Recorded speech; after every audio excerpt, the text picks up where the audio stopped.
And welcome to the program. Thank you so much for making time and being with us right here on Debate 411. And of course, the jets have finally flown away. The dust is slowly settling. And of course, some roads, most of them that were shut down or locked out from you, have finally been opened.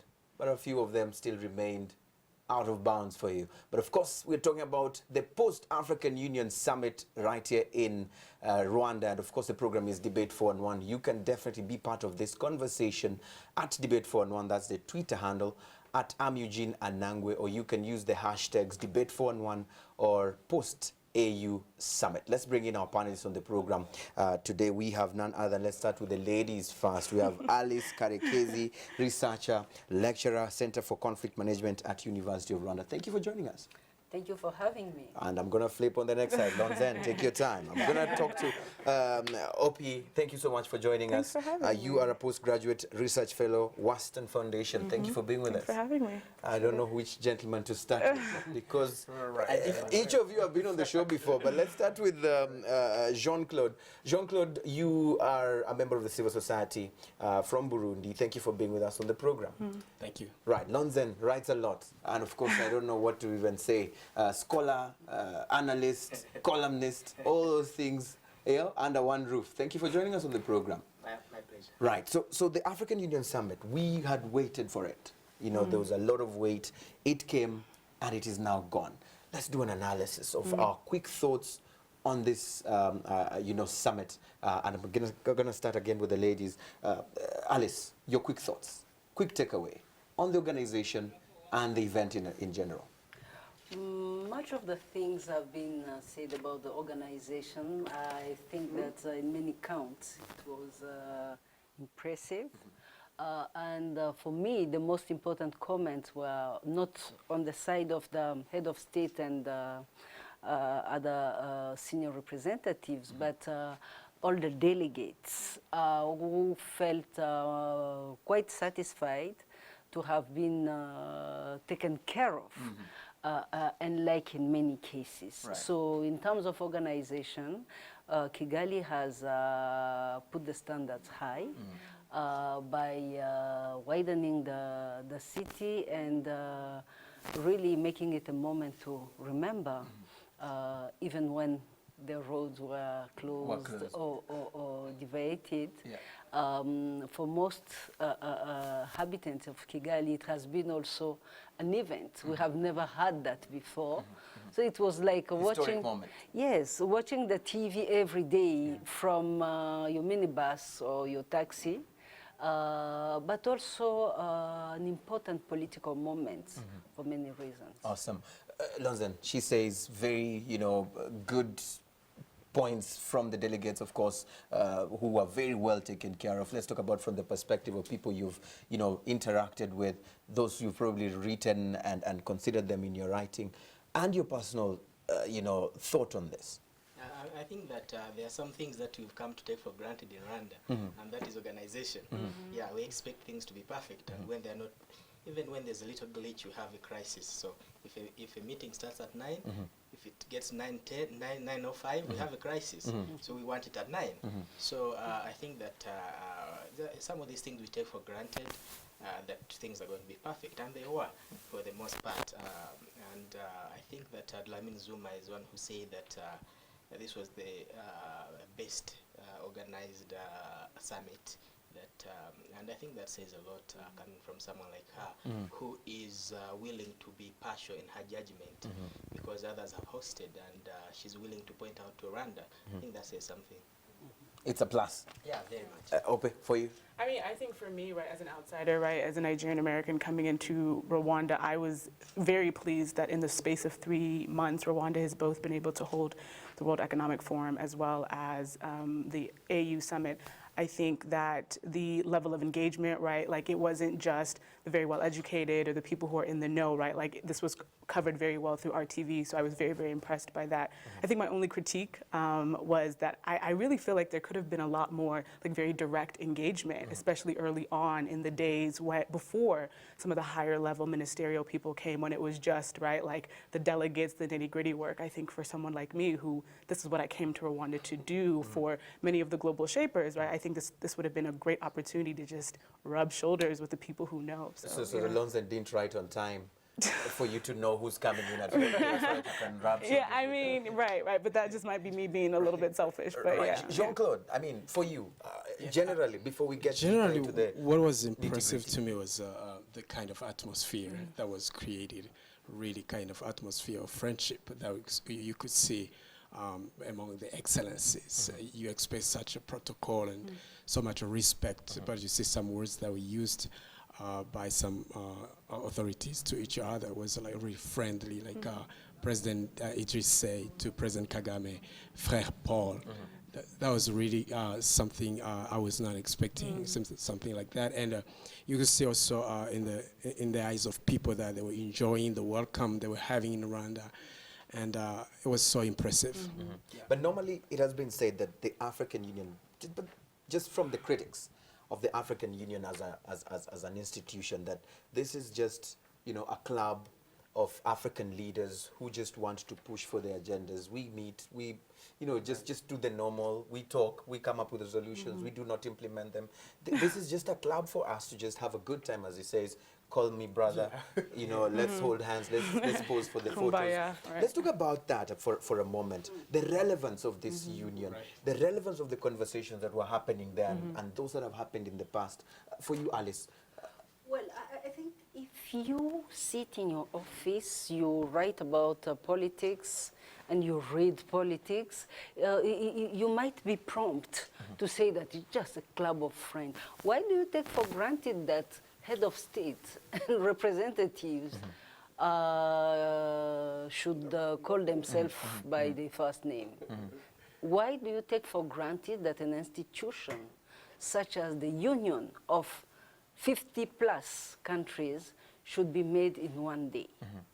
Look, you have to learn to be patient with politics and political processes. When you speak about nation-state building, it's already a big thing that can take decades, even centuries. But Alice, you say it is important for us not to take for granted a head of state calling the other my brother. Yes. But that is nothing of concern for someone who is in South Sudan, for example, waiting on these leaders to It might sit be. and talk about issues that are going to sort them out. It might be. yeah. Observers of politics always know that meetings are made before meetings, and it takes some time to want to see your, like the other one, President Kabore said, your homologue, to be able to speak about South Sudan. So we all know that, and it applies for politics. And we should not ask ourselves what difference does it make for South Sudan only. We should ask ourselves what difference South Sudanese are ready to make for South Sudanese in the first place. If we see the complication of that process alone, then we start looking at others, the third parties. What can they do and how can they achieve that?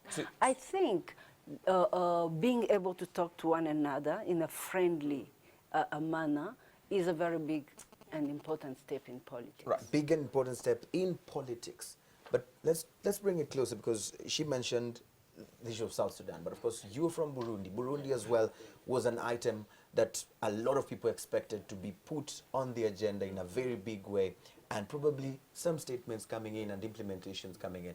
But we understand from different reports that even the delegation was recalled and was not really part of this conversation to the end of it.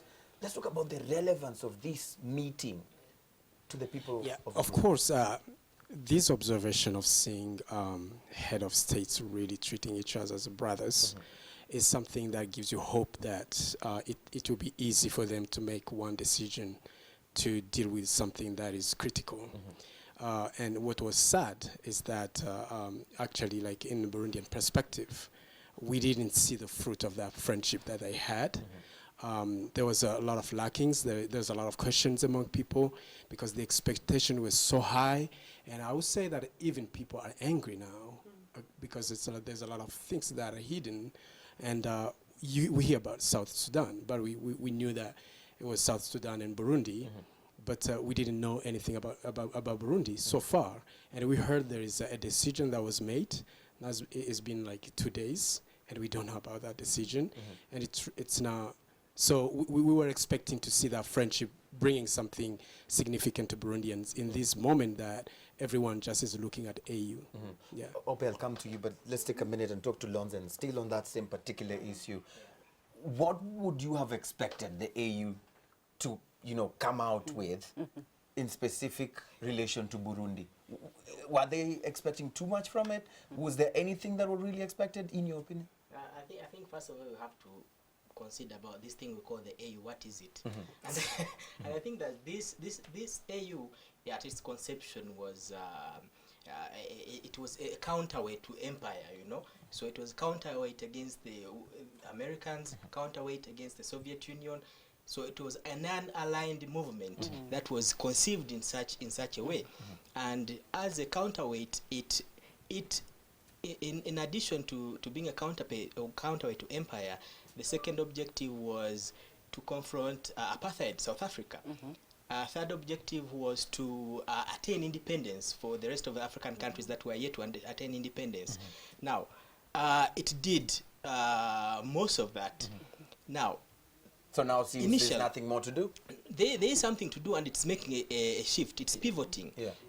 In the 60s, it was able to do that. And in the 70s, 80s, it hit a wall because there was a lot of dictatorships and coups that were taking place. And really, it became a meaningless organization for the ordinary person. Now, it comes to Rwanda for a purpose. And the reason it comes to Rwanda is because Rwanda has demonstrated the ability for leadership to engage with the ordinary person. So AU is shifting to becoming useful for the ordinary person. Now, this shift is going to take some time because Rwanda cannot impose itself on the African Union. So Rwanda has to lead by example. So when you see President Kagame moving in a two-car convoy, two cars. He's trying to send a message that, come on, you don't need 50 cars. Huh? Yeah. So he's sending a message. He's sending a message because Rwanda today, arguably, is the most legitimate government in Africa. Most legitimate? Most legitimate in terms of... Could you explain that? The government she comes from is not as legitimate? No. Legitimacy has degrees, degree of legitimacy. You may have an election where there's 48 to 52% breakdown, and the mandate, the presidency gets a mandate from 52% of the population. It is clear here that President Paul Kagame has a mandate of a vast majority of the population here, that as it was demonstrated in a referendum and even before, and that legitimacy really comes from the degree that people feel that the leadership is in their interest. Right. So back to the AU. Summit specifically, because you say right now the AU is changing, and it's becoming more purposeful, useful to the ordinary citizens. But he's here saying that there seems to be simmering, sadness, a sense of failure, a sense of feeling like we had expected this, but we're only hearing of South Sudan. We have announcements that were made, but we haven't even had more of that. How do you justify what you're saying? It is going to take some time. And I say that there is something that happened in the 70s, 80s that reconstituted the objective of the AU from being a pro-people organization that was founded to being a very alien and hostile organization in the lives of the ordinary person. Now, this pivot that it's making through Rwanda as a midwife. Rwanda is being a midwife to a new constitution for the African Union. And to what extent will Rwanda succeed in delivering this baby? That's the question. That's the question. So it will take time. Ope, for you, what would you chip in terms of expectation when it comes to solving the conflict that is in parts of Africa right now? I think if we go back to your original question about the relevance of the African Union, I think the African Union is probably more relevant now than it has ever been at any time. Could you explain that? I think so for the past, I would say 6 to 7 years, people across the world have been talking about Africa rising, Africa rising, Africa rising, right? The degree to which our governments are able to identify the ways in which we are rising, right, and the ways in which we are falling short, and making a concerted effort to pull a majority of the people up, right, from the bottom up. And I think, right, some of the vague, sometimes frustrating conversations, right, like the things that they talked about in the Vision 2063, which seem so like vague and nebulous, and like, how is this actually going to affect my life, right? Like, if, right, we're able to go from beyond these big, grandiose conversations to having leaders like Paul Kagame, right, take them back into their nations and be like, okay, let's revisit these things, right? So I think for me, the disconnect with the AU and where it loses its relevance is, so after these bi-yearly meetings, what are these individual governments going back to do in their individual countries, right? The conversations that we've had in the past about the African passport. One can have the philosophical arguments about whether they're good or whether they're bad, but if it doesn't happen, right, because the implementation isn't being carried out, then then what's the point, right? And so I do think that there's something to be said about the disconnect. You preempted the issue of the African passport. We'll get deeper into that. But let's talk about this issue of the solving of security and conflict issues in individual countries vis-a-vis the African Union. Most people have complained and said the issue of sovereignty of individual countries is standing in the way. That we cannot be able to force ourselves. We can only recommend. And we have all sort of seemed to be, not we, I'm not part of the AU leadership, but I'm just trying to speak in their voice, that they have been left to sort of making, communiques, statements. But now, how do we deal with that issue of sovereignty? Well, I think we see the communique as results, but we are unaware for most of the time of all the struggle, including almost physical struggles that take place behind the scenes. Let's agree with that first of all. And let's agree with one thing. It is a union representing the head of state standing for us there. And when we speak about state, we're still in the concept of a Westphalian state with sovereignty. Sovereignty will be there to stay for a long time. Now, the tricky thing for a situation like South Sudan, or even more Burundi, when a state that is entrusted with the responsibility to protect its people, the primary responsibility attacks the people. To the point that I had a very different reaction to the pullout of Burundi delegation. I asked myself, should they sit there in the first place?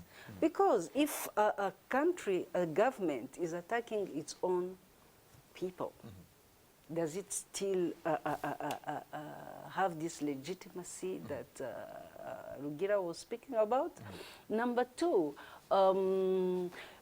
we have also to go deeper in why did Burundi pull? Beyond the reasons that have been exposed to the press. That we know that there was a report on Burundi, and that the government of Burundi was not happy with it. We know that at the time of the summit, a representative of Burundi, an official, has been assassinated openly. So it is embarrassing to sit with others in those circumstances. But in addition to that also, we have to ask ourselves very clearly, who is behind Burundi? What gives Burundi the strength? Rugira was speaking about a time when some of the key battles of the Union has been to get rid of imperialism. When we read deeply in the situation of Burundi, who is supporting the government of Burundi? What is giving it the power to think that it will go unpunished vis-a-vis of what it's doing? So I think we have to be to refine a little bit our analysis and grapple with the challenges that we don't necessarily, the deeper structures of the power of Burundi today and how it affects the way the head of state have reacted. Plus, it makes only sense after that to think about self-reliance. it's only speaks to that problem, to be able to support the forces that go down to Burundi, not to have to rely to outside powers for that, and to be able to make decisions without having all those interferences that, in my view, are sabotaging effort to peace made by the union. Right. I was asked by someone on Twitter that kindly push those panelists to tell us the relevance of this African Union to South Sudan and Burundi. That was specific, and I'm still going to push because it's very important on this one. Alice, before we get back to the other panelists, just explain to me as like a 2-year-old, how would the African Union have been relevant to the people of Burundi and the people of South Sudan when it comes to solving the situations in the individual countries? How can they sit and stand and say, right, that institution is very relevant to us? Well, first of all, I'm sorry to say that, and my background is of Rwandan who has been its people dying. Yeah?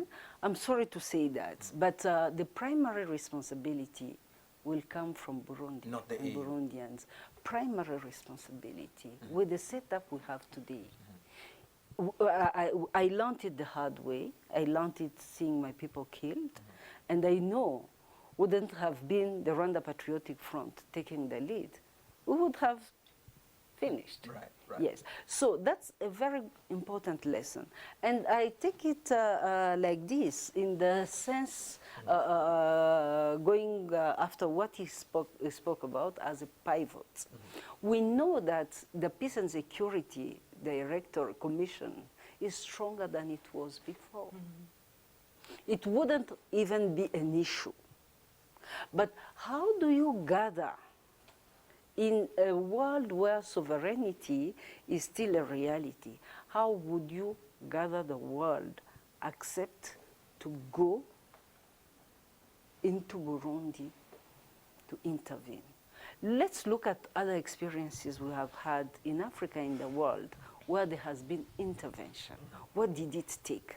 Most of the time, it takes a power member of the Security Council to take upon himself or herself and impose on the Security Council for good and bad reasons. We had the bad reasons with the Operation Turquoise here and other experiences. So it takes like that, it takes that for sovereign states to have them stop a sovereign state to kill its own people. Its own people.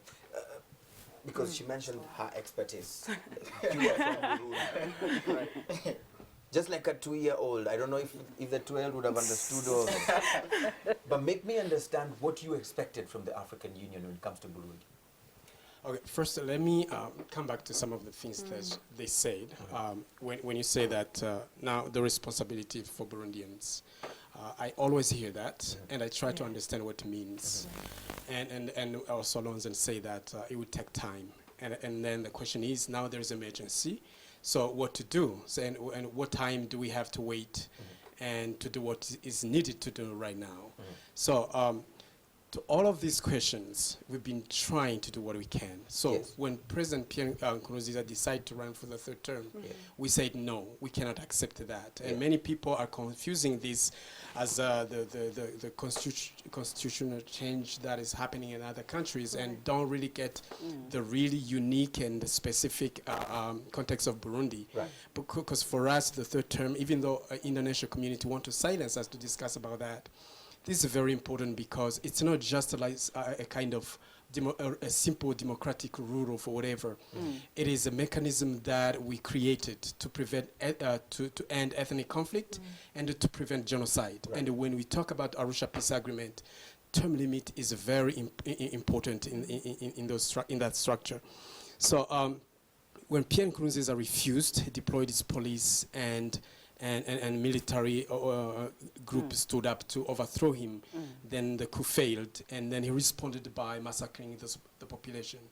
So now you see like the whole democratic system in Burundi was broken. Civil society leaders massively had to leave the country. Media were burned down. nothing stayed in Burundi. I myself stayed in Rwanda, not because there is someone who was running after me, but it's because my support system was broken. I came here. So now, at that time when the government is committed to kill its own people and silence everyone who's saying that we want to move ahead together, we don't want anyone to interrupt our reconciliation process. So where do you go? We went to President Museveni as a mediator of East Africa. That was the second step to do, because it was clear that the government of Burundi cannot protect people, but rather deploy all its efforts and power to kill people. Now we call East Africa community to come to support our efforts, and you've seen everyone saw the kind of response. Then we moved to the AU, and the AU in December, after the killing of 100 people in one day, on 12 December, then after they realized that things are serious, and then they authorized 5,000 troops to come to Burundi, and the head of state didn't vote that to happen. So they didn't even discuss how they can vote. So we moved from the AU, we went to the Security Council. Myself, I've been in front of Security Council members and talked to them and asked them, now, it's clear that the government of Burundi have resigned to its responsibility to protect people. Now, the people are under imminent threat from the government. It's the responsibility of Security Council to protect people. And what happened is that they cannot come with a consensus. So we come back to AU now. So this summit was to show, okay, the West is not helping us. And actually, among the four spoilers in the UN Security Council, there are two African countries. There are Angola and Egypt. Those countries with China and Russia, they say that they will never vote anything that the government is not endorsing. So they took a stand. Yes. So the two countries of Africa. So now there is a big responsibility in AU to intervene in Burundi, but they are not doing it. So when do we have to wait? People are dying. Now we are counting more than 1,000. And those teachings of young militia who are being trained to kill and unarmed. There's a lot of hate speeches like snakes, wandering dogs, and terrorists. That's what is being spread in media. And the spokes of the president don't fear to say that in media. Everyone knows. So you feel the wait is too long. It's too long and shocking. No. Yeah, let's get something right. Yes. The question is, of what relevance is the AU in the lives of the ordinary Burundian today or South Sudanese? The answer is zero, almost irrelevant, very almost irrelevant. The AU they cannot do anything right now. And the reason they cannot do anything is because of how I started this conversation. And I'm going to get back to it very quickly. But the issue is that as presently constituted, prior to the pivot that it is attempting to make, it cannot intervene, it cannot support, it cannot save the Burundian. Now, the question becomes, the AU as initially constituted, Abdel Nasser Gamal of Egypt would not have let the Burundians die. Nkrumah would not have let the Burundians die. Sekou Touré would not have let the Burundians die. Nyerere would not have let the Burundians die. That is the original conception of organization of African unity because of Pan-African solidarity. The idea that they could sacrifice conceptions of sovereignty to break down apartheid, to form Stop Idi Amin. to stop Idi Amin and so on and so forth. To bring independence to Rhodesia, North and South and so on. So these were people. When did the rains then start beating us? In the 70s, so there's a second generation 80s. that came in. Yes. 70s, the coup d'etat, generation of Bokassa, the dictators Mobutu. who came in and they exploited the AU for purposes that were selfish in such a way that they could protect each other. This is how it became a dictatorship, a club of dictators to protect each other.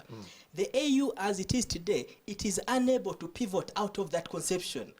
Why? Why is that? Because it lasted from 70s, mid 60s, 66 the coup d'etat against Kwame Nkrumah, coup d'etat against Sekou Touré, yeah. Mumie Yeah. killed. So 70s, 80s. So this is something that has lasted close to 3 decades. And now it is being supported. Peace and security is under the suzerainty of the United Nations. United Nations values this idea of territorial integrity. The AU have to reconceptualize its understanding of sovereignty to be meaningful to the lives of the ordinary person. And not to if the- it continues Yeah. to march under the beat of the UN, if it operates its peace and security from the conception of the United Nations, it will continue to be meaningless to the life of the ordinary person. People will continue to die, unfortunately. So I think that if Rwanda is able to lead this pivot successfully, that the EU is trying to make, I think that Rwanda will be able to push an agenda that will not allow people to die. Right. And we already started through the Kigali principles.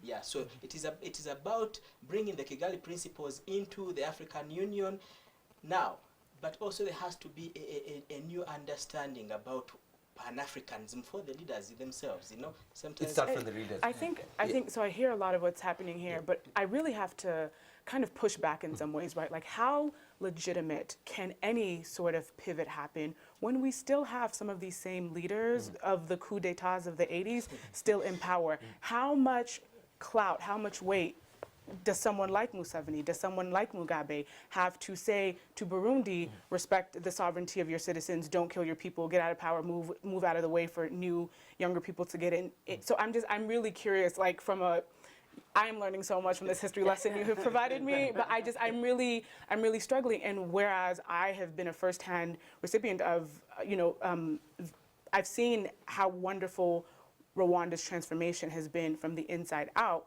right? Like, thinking about size, the financial element of Rwanda, like how much clout, right? Like, could Rwanda single-handedly finance soldiers to go into Burundi to support, to arm? Certainly that will not happen. Right. So President Kagame was very clear on right. that. So that's what I'm No trying to sending say. any troops. But I get That your I point. think that shows that there is a limit to the one country, as you have Right. identified, that is in a position to be able to not only lead by example, but actually lead by force. Even though Kagame has admitted he's not doing that. Right. So her question is very, very, legit when it comes to the clout that those in the AU, in terms of leaders, in terms of presidents, in making decisions, in being seen as legitimate to make those decisions.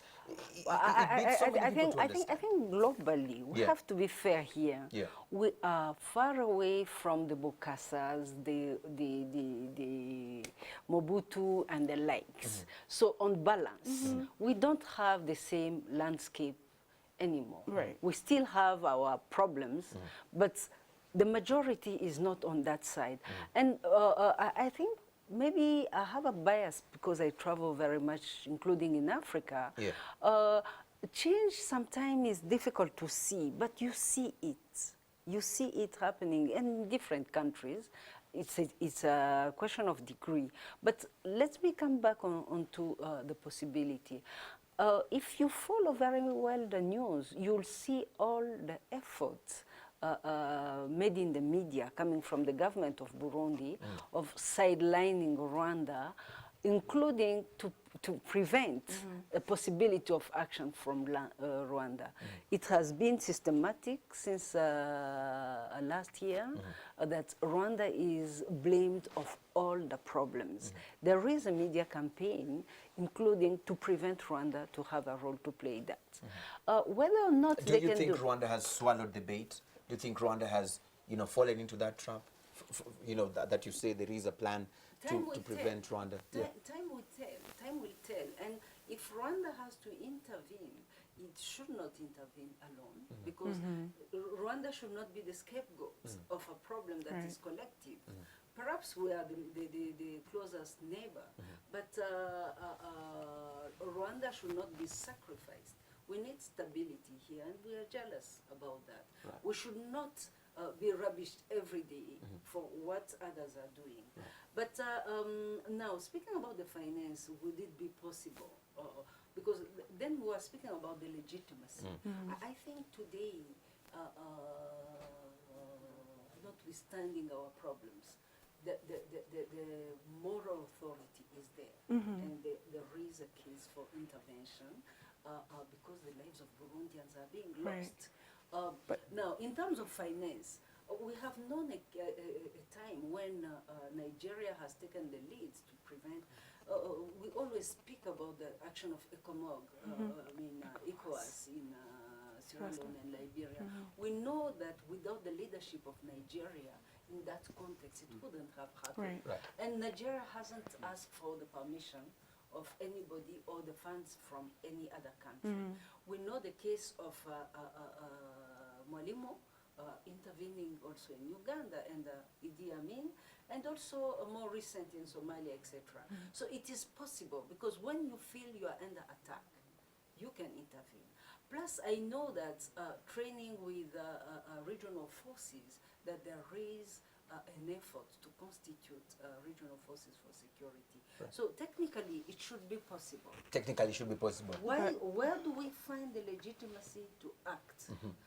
How the UN will endorse or not the action is also about that. Yeah. So when you speak about the United Nations, where you are coming from, we have to ask ourselves seriously, what interest those countries have to be spoilers? Who is behind them? Who is behind the government of Burundi? Right.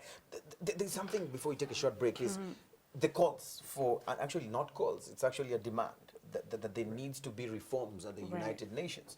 And at this African Union Summit, African leaders were actually pushing for 2 permanent seats, you know, so that Africa has 2 permanent seats at the UN Security Council.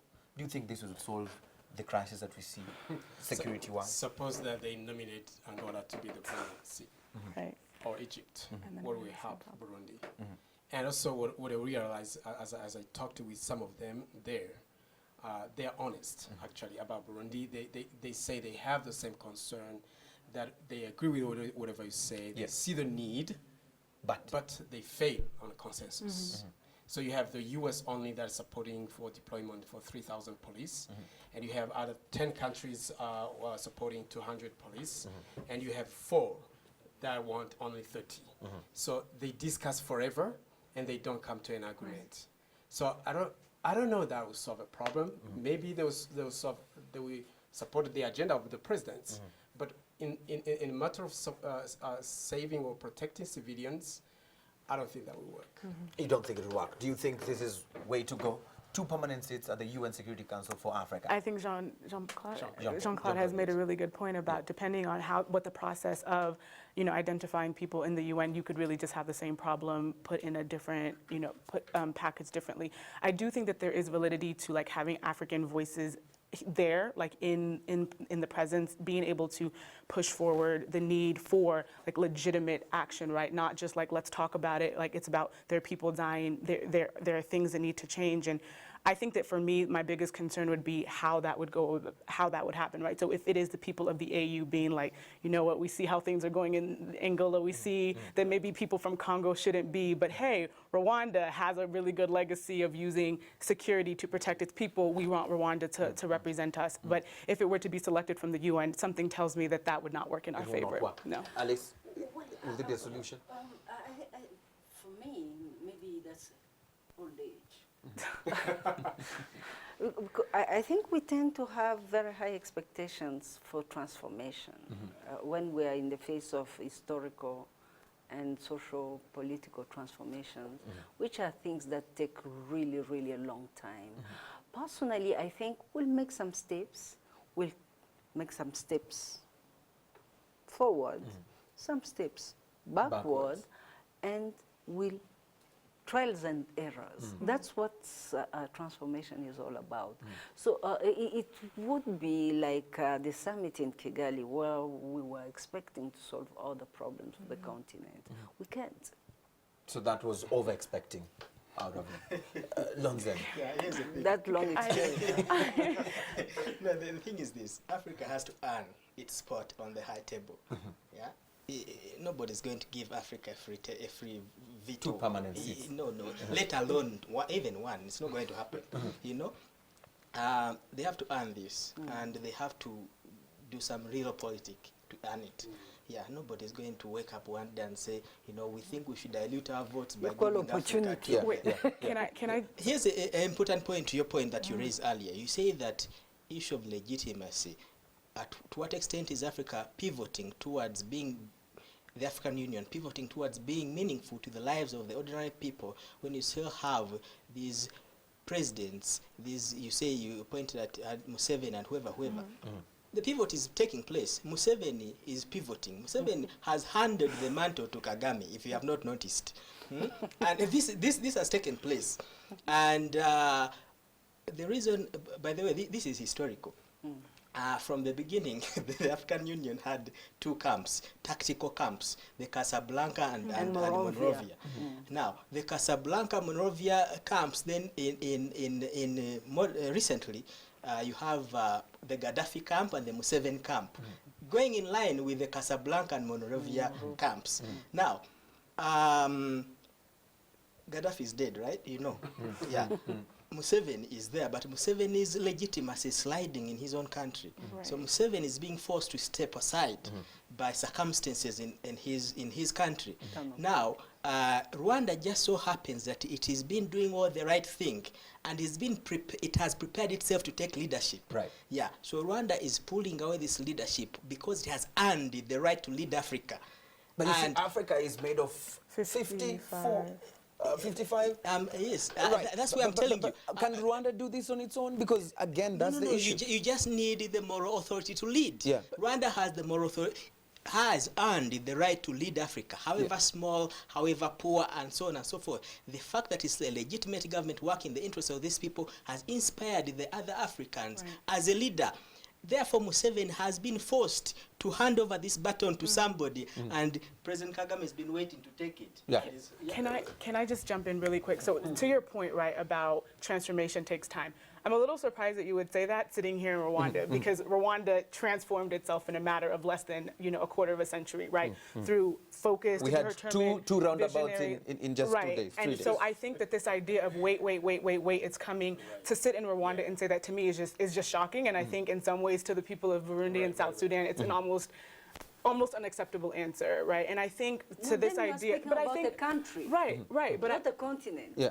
But still, right. time. I'm speaking about, but I'm saying, like, right, if you want to say that, as we wait for that transformation, and if you look at where, like, what Rwanda was able to transform with, right, with limited resources, almost disseminated infrastructure, right, and it was able to, I mean, in many ways, like, revitalize itself. And so for African nations to have the opportunity to gather, to coalesce their resources and not be able to push forward anything small or legitimate, basically the point I'm trying to make is using time as an excuse for a reason not to transform, to me, I think is limited, and I just don't see it as a legitimate excuse for why we're not doing the things that we're doing. And to your point about Rwanda taking its role as the leader of Africa, I think Rwanda has an incredible role, right? I think that Rwanda can be a hub of teaching people how to be leaders, right? Bringing in young Burundis, bringing in Nigeria. I am enamored with what's going on with Nigeria, with Rwanda here. But the ultimate thing is, I, as a Nigerian, am going to take that back to Nigeria. But your leader will not.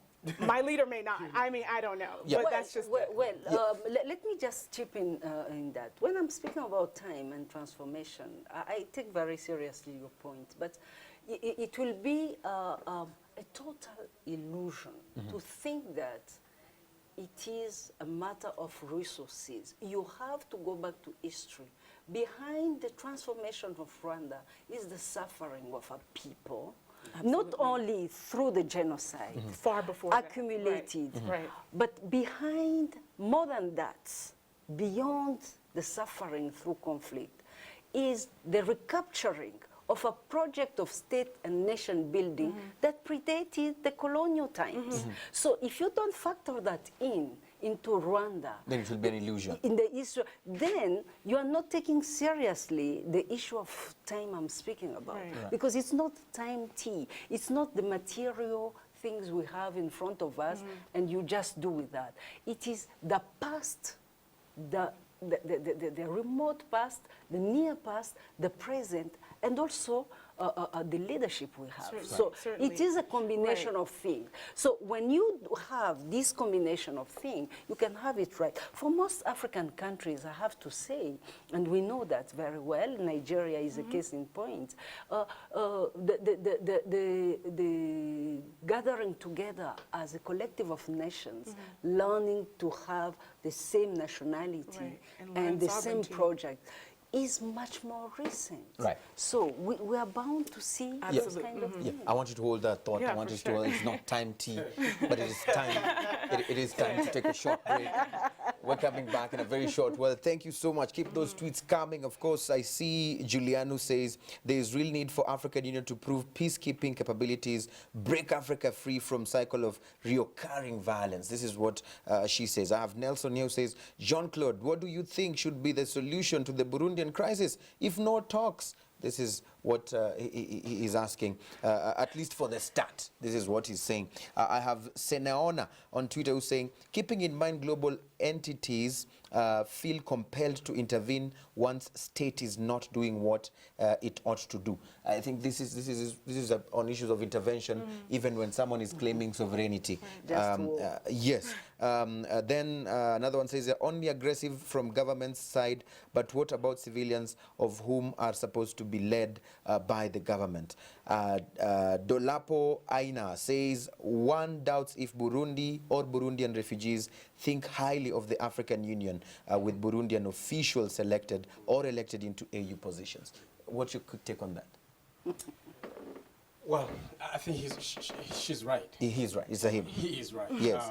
Of course, people in Mahama, they don't think about African Union and transformation or restructuring or whatever. That is blah blah for them. Yes, they need practical and immediate, Survival. urgent Right. response. Julian says, should the African Union not consider intervention when collapsed state authority threatens regional security?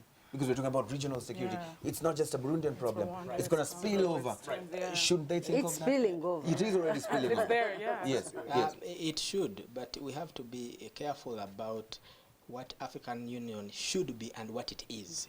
Yeah. What it is, it cannot. What it should be, should. Yeah. Let me.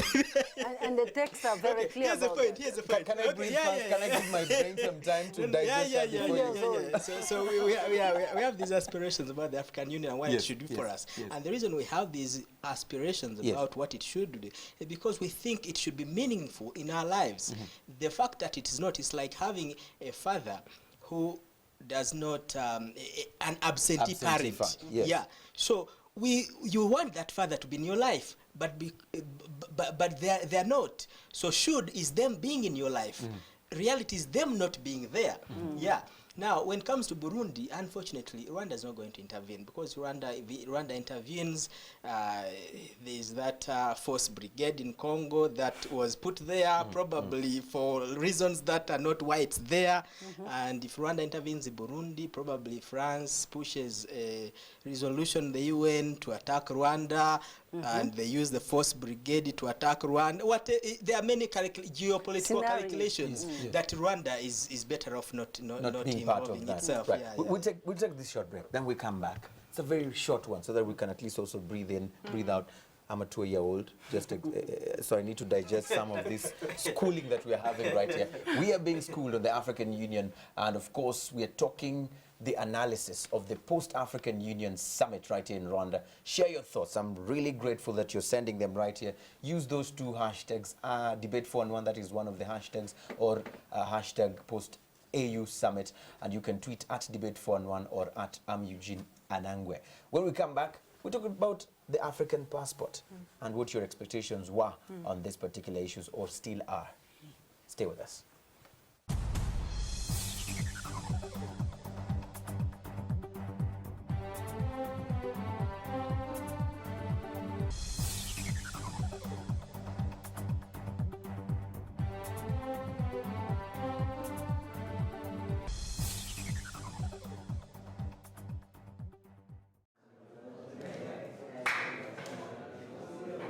Good morning, class. Good morning, teacher. Mumeze mute?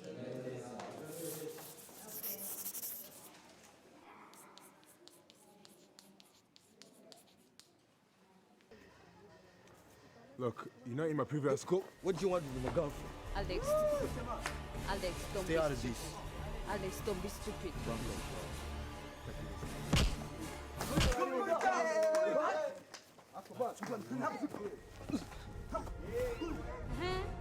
Ndashaka ibyitaye hasi. Yeah bro. Uri umuki? Bibura directrice. Directrice mu biro. Zanabyiri cyana cy'igicucu gusa. Nyagasani Mana, ndakwinginze umbabarire rwose. Ndashaka ko dusohokana akugurira ikivuguto. Yewe, ninakwemera ko tugenda kugura ikivuguto. Uri bwiyahure? Ndabiki arayanga. Nashaka ntumbikire ariko mbikire isosi.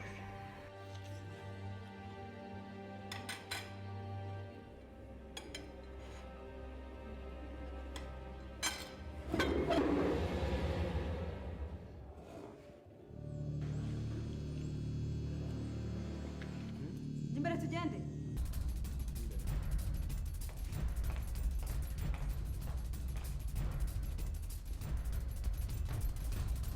Mumunzanire arabacite akabacikana. Mumunzanire nonaha. Bekinda gukunda, beki mitayeho. Ako nakubwiye iki ntabwo mbizi. Ntabwo nshaka.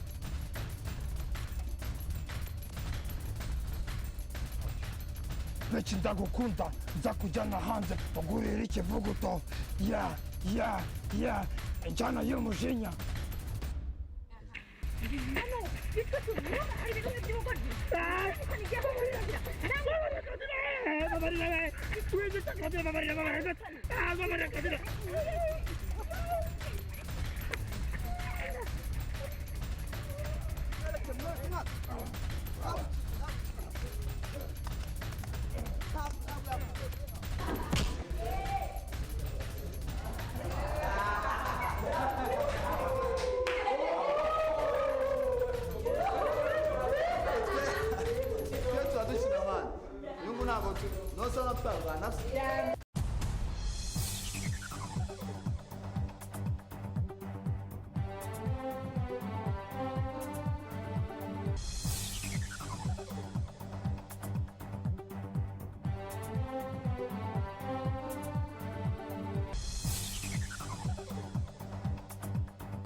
And welcome back. Thank you so much for still being with us. Debate 4-1 it is. Keep talking to us at Debate 4-1 if you're tweeting, or you can tweet me directly at Eugene Nangwe. The hashtags we're using tonight is hashtag post-AU summit or hashtag Debate 4-1. I'm quickly sampling some of them right in the course of the program. We only have about 7 minutes to go. Let's quickly throw our eyes and thoughts on the launched African e-passport. And of course, this was much publicized, and it's now finally launched. Right. Our president in Rwanda has it, the AU leaders have it, and officials that they commission. But Mine is in the mail.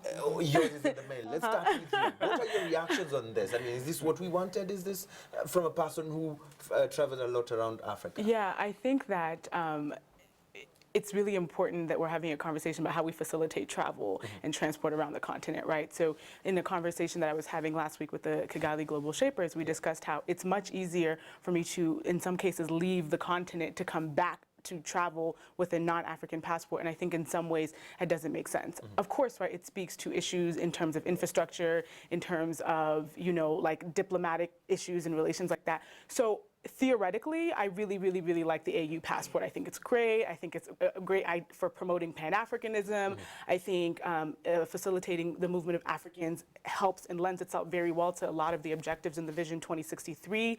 However, based on how it was presented in the AU, it was very sort of like this will happen when it happens, right? So after a select few people came up and took the photos, I think Dr. Zuma was basically like, now countries go back and do as your job. necessary. And I'm like, well, if that was the case, we would have airports, there would be high-speed rail going from East to West Africa. So I just think that really felt very flat for me after the initial launch. And so I'd be very curious to see where it goes in the next few months and years subsequently. The fact that it's now up to your leaders and actually citizens. This is what Dr. Zuma was telling me at the press conference right there. That it's now up to you, the citizens, to go and push and ask these questions to your leaders. How far have they gone with giving you the African passport? What does that say to you?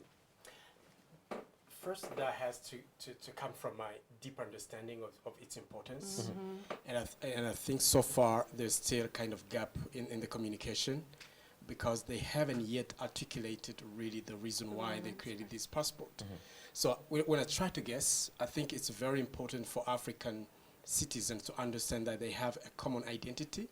And I think a passport will be something great when, like in Nigeria and Burundi and Botswana, know that they have one passport. That's powerful. But I'd never heard about anything about that. It's only about facilitating the free movement of people. And for me, it's like there would be easier way to do that and quickly instead of creating the passport. So I still I wait to understand the deep meaning of it. But if it's limited on free movement of people, they could just allow just cancel visa fees, and that would be... And let people move. Yeah. Just a few things that I know about this African passport. Number one is that if you have it, you'll be able to travel to any African country and have a window of at least 30 days before you can get a visa, if that country does require you to have a visa. And so they believe that at the end of the day, instead of you struggling to get a visa before you can travel to a country that requires a visa, you will now have time, at least 30 days, to be in that country with this African passport, which you cannot be able to do with your ordinary passport. But the all aim of it is, first of all, to facilitate trade, intra-African trade. This is what they say. We want to allow for free movement of people, deal with that issue. Alice, your thoughts on this? Let me, again, I will speak about history because of the age. Let's look at the symbol of this. For me, it's a very important political decision to decide to have an African passport. For one thing, it reconciles us on the ideals of the beginning of l'Organisation de l'Unité Africaine, to begin with. So we are shifting, as he said again, I like this idea of pivoting, to recapture the agenda of Pan-Africanism through the creation of that. So that's, for history, is very important symbolically. Number two, I think in the midst of all those images of Africans being dying in the Mediterranean Sea, that's we are confronting every time, it is a kind of bomb also to think that we can think we are still worth to have a common identity and to make a safe place for Africans to be able to move without being the pariah. Now, when it comes to the practical implications of that, in particular in terms of trade, I think we should not divorce the African passport with efforts being taken place in RECs, regional economic communities. Absolutely. We know for a fact that for at least Uganda, Kenya, and Rwanda today, we can travel with an ID. We know that in spite of all the problems between DRC and Rwanda, since the CPGL, you can still move with a pass. And we know what's happening in the borders. West Africa has that as well with ECOWAS. So I think that those efforts need to be looked at together. We know how that it has never been easier as now for Kenyans to come and work in Rwanda, for Ugandans, etc. We know that Africans can come here and buy land, not once, twice at the same price as citizens of Rwanda. So the passport, what So does it do for me, the in relation to passport, that? Yes. without Rwandocentrism, I'm seeing Rwanda putting up and contributing here, making a norm of openness. Perhaps it's this history of having been refugees without a land for so many time and just demystifying moving around and belonging somewhere. And I think we have to see it as the beginning of a grand norm that is backed by the effort at economic regions as well. Yeah, beginning of a great norm. Lonzen, and you get the last word. Very honored as we end. This is not actually a fast initiative when it comes to having a common traveling document. East African community, the East African passport. Today, very few of us even know about it or even use it. How can we convince people personally? What do you think about this? How can we convince people that this is going to work? Okay. I It's working. I think there's a thin line between symbolism Yes. and gimmickry. So, unfortunately, by not clarifying, articulating what this passport meant, the AU took a risk of a perception that this could be a gimmick. Yeah, and that risk was unwarranted. Now, in terms of traveling and free movement of people, a passport is a document that allows you to travel. Now, if you have 3 or 4 of those documents and like to travel, you want to pick one of those documents that will ease your travel. Right. If I have 4 passports, am I going to pick the AU one? That's the question. If the answer is no, then it's a gimmick. Yeah. But the passport will be what will make it. Yeah. The African passport, they have sent us something powerful.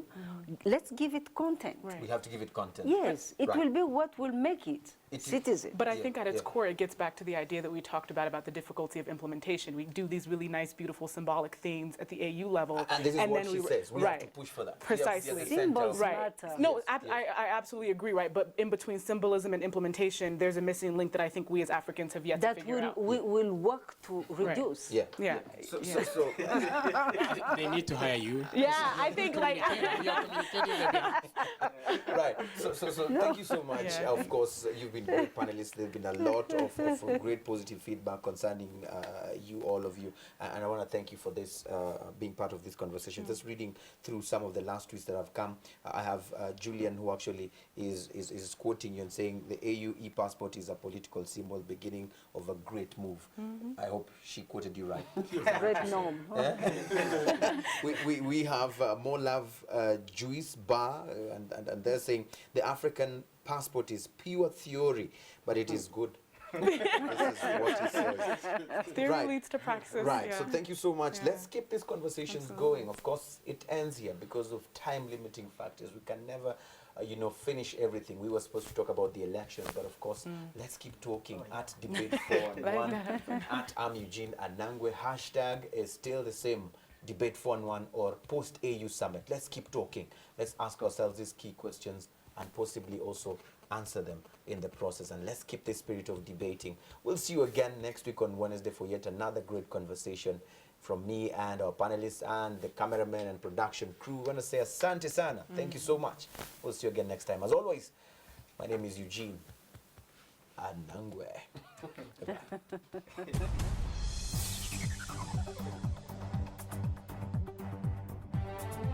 Goodbye.